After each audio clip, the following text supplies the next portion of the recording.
lot of T20 cricket. So perhaps you're best placed to tell us, what do you do as a captain to keep your head when it all goes crazy out there? Is that the most important thing, is to stay calm as a skipper, do you think?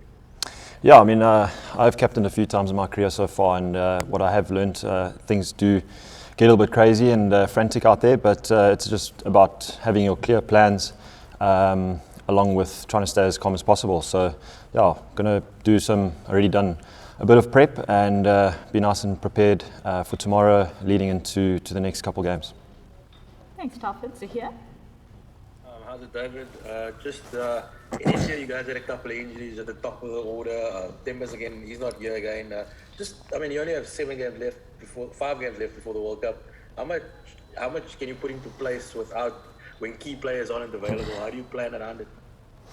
It does become quite challenging, if there are injuries and stuff like that, but it's part of the game. And, for the last year and a half, we've got together a squad that we're pretty comfortable with at the moment. With Temba not being here, it doesn't really help, but it allows us to see other players around the country and, just have a good look at them leading into the World Cup. Thanks, Heinz. Then for those. Hi David, hope you're well. Former Colpacks in the setup aren't necessarily a new thing anymore. You guys have pretty much welcomed them back. Is it nice to have a guy who scored in excess of 630 runs, back in harness, and how's Riley, settled in? Yeah, it's great to have Riley back. Started my career with him. We welcome him, all the way, and we're right behind him. He's got a serious record himself. He's been around the world. He's played in different leagues around the world, and got immense experience being here for a couple of years in the UK. Nice to have him in these conditions as well. So, a great asset leading into this T20 comp, and I think it's going to be a cracker for him. Thanks. Anyone from the floor? I just wonder what you make of England's white ball team now under Josh Butler compared to Owen Morgan. Do they seem a team in transition? Like they've lost a little bit of momentum? I wouldn't say transition. The English side has come a long way in the last couple of years, and they're a formidable team. Josh, has played a lot under Owen Morgan. Got great experience. He's travelled around the world, plays IPL.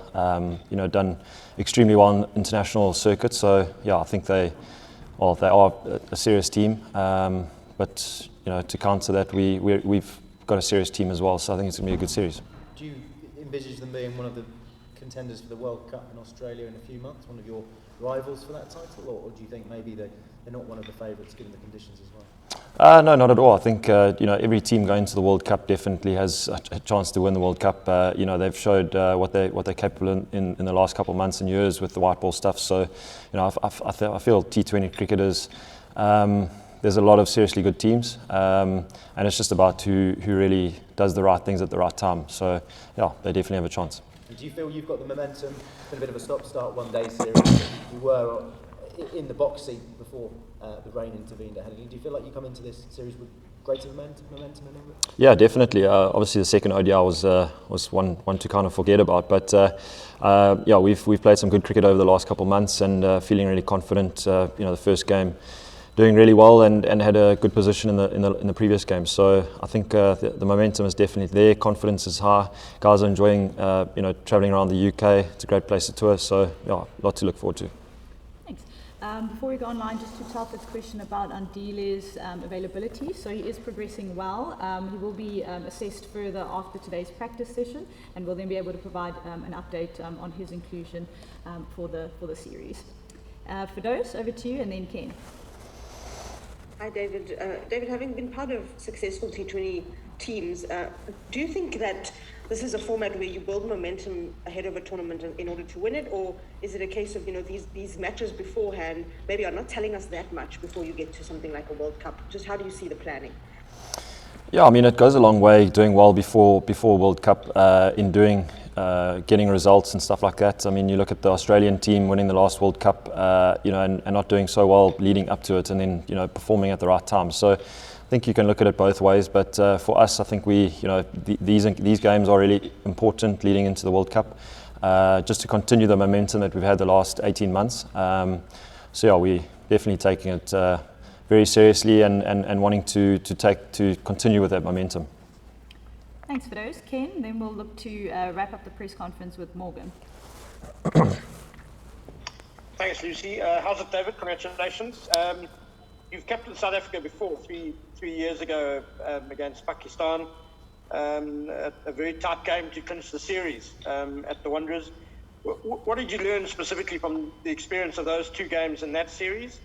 And do you feel like on this occasion you've got a bit more of a settled attack to work with? Yeah, definitely, Ken. I think you have to learn pretty quickly at this level. But for me, it's just about knowing what the bowlers would like and having a clear plan as to what I want and what they want, and kind of trying to find a sort of a medium between the two of us. But I mean, it's just about being really well prepped, and then at the end of the day, having trust in the players and in executing their skills. I feel like as captain you can't control everything, so it's just about making sure you got trust in the players, which I do have, and executing at the right time. Thanks, Ken. Morgan, and then Zahir will take the final question. Thanks, Lucy. Hi, David. A question was asked about Riley's return just now, and I just wanted to find out, obviously he's one of the senior or more experienced statesmen in the team. How are the youngsters in Gerald and Tristan fitting in and learning from you guys, especially in a very big year for T20 cricket? Yeah, it's nice to have the balance between young and old, and definitely great to have Riley a part of the squad again. As I mentioned, he's got immense experience. He's got a good head on his shoulders, and he's a match winner. So to have Coetzee and Stubbs part of the team, they're hugely talented and showed a lot in domestic cricket and SAA and stuff like that. So it's really nice to have them a part of the setup. And yeah, I mean, today is our first training session, so just to run around with the boys and have a good time with each other and sort of find that balance again. And always, I always feel you're learning as a cricketer, even if you've been around for a long time. With the new guys coming through, you can always pick up one or two things, what they're thinking along the way. So it makes for a good balance. Thanks, Morgan. So here, and then we will have one last one from the floor as well, and then that will officially be the end of the press conference.